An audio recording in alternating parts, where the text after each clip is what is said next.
Thanks for tuning in to This Week in Poker. I'm Lizzie Harrison, and here with me today in the Card Player TV studio is Christy Arnett.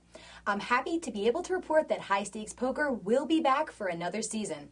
Earlier this week, Card Player talked to the president of Poker Productions, Maury Eskandani, and the vice president of programming for GSN, Kevin Belenkoff, about what we can expect. I had a conversation just about a week ago with the show's executive producer, Henry Ornstein, and he was saying, he's all for having $1 million buy-in. Really? Now, whether or not players would want that, we're still going to listen and see, how that goes. But I just want to say, high stakes, the sky's the limit if it needs to be. You can see the entire interview on the Poker News channel right here on Card Player TV. This time next week, Card Player will be en route to Bell Gardens, California to cover the Legends of Poker tournament at the Bicycle Casino. Last year, the first place prize was nearly $1.6 million, and that was taken down by Action Dan Harrington. The runner-up was 2007 Card Player Player of the Year David Pham, and he earned $800,000 for besting 483 opponents. During the preliminary events of the tournament series, Lips held a $300 buy-in women's tournament, and 101 players showed up. That built a total prize pool of just under $30,000, and the first place prize of almost $11,000 went to Barbara Enright. This is her second victory in a ladies-only event this year. Back in April, Enright took a women's tournament down at Caesars Palace right here in Las Vegas. Last weekend's $300 buy-in no-limit event with rebuys was won by a local player, Men the Master Win. He lives only minutes from the bike and has said he enjoys home field advantage he has during the Legends of Poker. Win earned $65,000 and 300 Player of the Year points for beating out the 252-player field. A few days after that victory, Win took down his second tournament of this series when he was the last man standing in the $500 buy-in Omaha 8 or better event.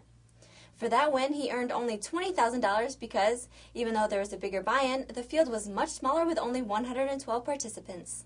A few players who we won't be seeing in the $10,000 main event of the Legends of Poker are JC Tran, Todd Brunson, Nam Lee, and Phil Ivey. These familiar faces have decided to make the trek to Macau for the Asian Poker Tour event that begins on the 27th of August. The tournament has a buy-in of $5,300 and the prize pool is guaranteed to top $1.5 million. In addition to the tournament, a high-stakes cash game is on the schedule with buy-ins upwards of $100,000. There's another tournament series that kicks off soon in Southern California, but this one is at the Commerce Casino. The Cal State Championship begins its 18-event run on September 2nd. Buy-ins for the events range from $120 to more than $1,500, and it is estimated that more than $7 million in prize money will be awarded during the series.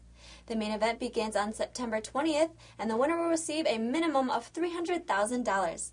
A few years back, the main event was taken down by celebrity poker player Ben Affleck. Affleck now has his sights set on another tournament which takes place later this month in Colorado. During the Democratic National Convention, which is set to be held in Denver, the PPA has decided to hold a tournament and Affleck has already RSVP'd. The No Limit Hold'em tournament, which will benefit the Paralyzed Veterans of America, is set to take place at Coors Field on August 26th. It costs $500 for one seat, $3,500 for half a table, or $7,500 for an entire table. Other players who have already confirmed their participation include Barry Greenstein and Andy Black. For more information on the tournament, please visit www.theheraldgroup.com/PPA. And that sums up This Week in Poker. I'm Christy Arnett. And I'm Lizzie Harrison for Card Player TV. Have a great weekend.